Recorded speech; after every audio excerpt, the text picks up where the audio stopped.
Hi, and thank you for clicking the Learn Now button. I'm Alan of Creative Picture Photos, and I'm going to take literally 3 or 4 minutes to explain pretty much all you need to know about the free engagement shoot.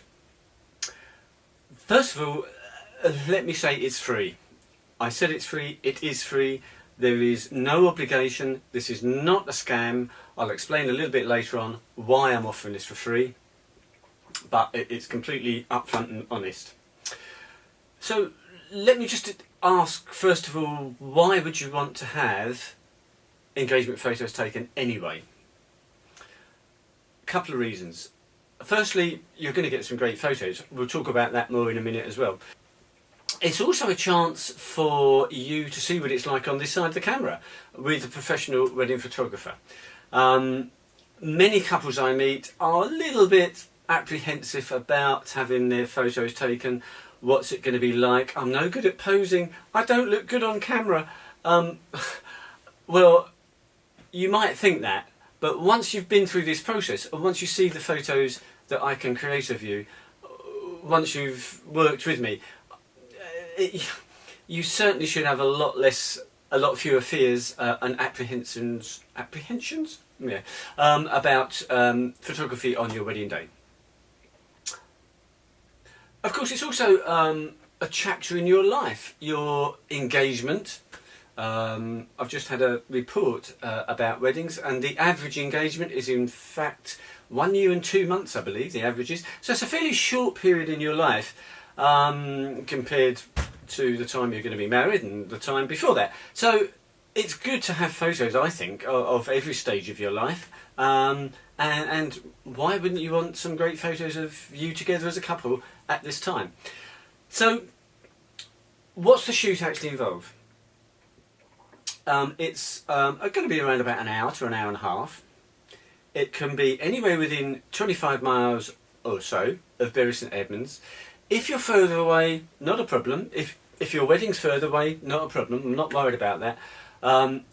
Because this is free, I do ask it to be within 25 miles, so provided you can travel a little bit closer to me, that's no problem at all.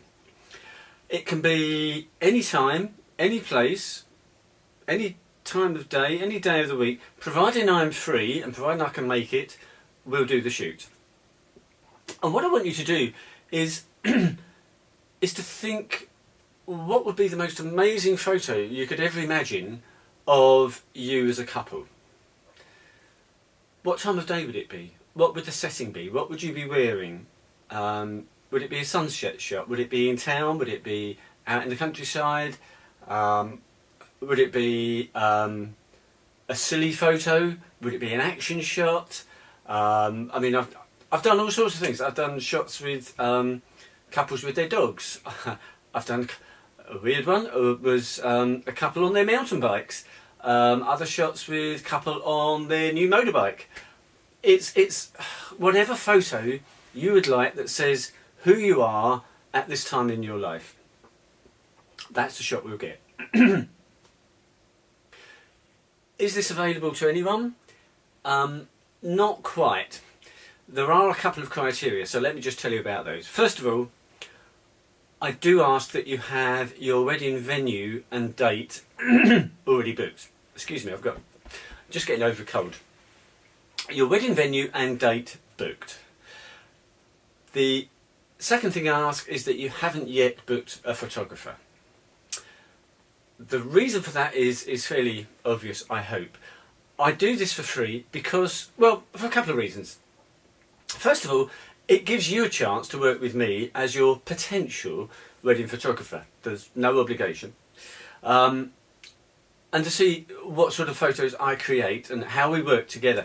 Because that's really important. And I'm actually surprised that not all wedding photographers offer this. Because most professional wedding photographers will produce photos which, by and large, couples are going to be pretty happy with. So a lot of the reasons why you would pick one wedding photographer over another is because you relate to them, because you get on with them. At a full day's wedding, which could be 8, 9, 10, 12 hours, I'm there a lot of the time, most of the time, next to one or other or both of you, I'm asking you and your guests to do things. I'm organising stuff. If for some reason I don't get on with you or your guests, whatever, and that can happen, I'm not going to be a good addition to your wedding day. And I'm concerned, really, that a lot of couples book their wedding photographer, and all they ever do is meet them for maybe half an hour, have a chat about the wedding, decide what he's going to photograph, he or she is going to photograph, and that's it. Put a camera in his hand, and he can become a different person. I've heard some horror stories of wedding photographers who've been very demanding, very pedantic about what they want, when they want it. You've got to do this now, we've got to do that now, and kind of taken over the wedding. That's not my style, and maybe for some people that's fine. If that gets the shots that they absolutely definitely want, well, that's maybe a price you've got to pay. But I think it's a really good idea to meet your potential wedding photographer. And that would be a chance if you go ahead and subsequently book me to do your wedding. So how do you do this? Well, all I ask is that in the box below, pop your details and tell me a little bit about you as a couple, the venue and the date it's booked for, and that's also important because it's another opportunity to do photos. I do many engagement shoots at the wedding venue, and if you've already booked and you've got a date, they will have no objection to us going along and doing a photo shoot. If you haven't booked your wedding venue and have a definite date, if I phone them up or you phone them up, they will not let you go. They will not let you take photos, not unless you're going to be paying £300 or £400 for a commercial type photo shoot. So it just helps get another opportunity to get some good photos. Pop those details in below. We'll work out a date, time, place and all the other stuff, and let's get some great photos. Thanks very much for watching. Cheers for now.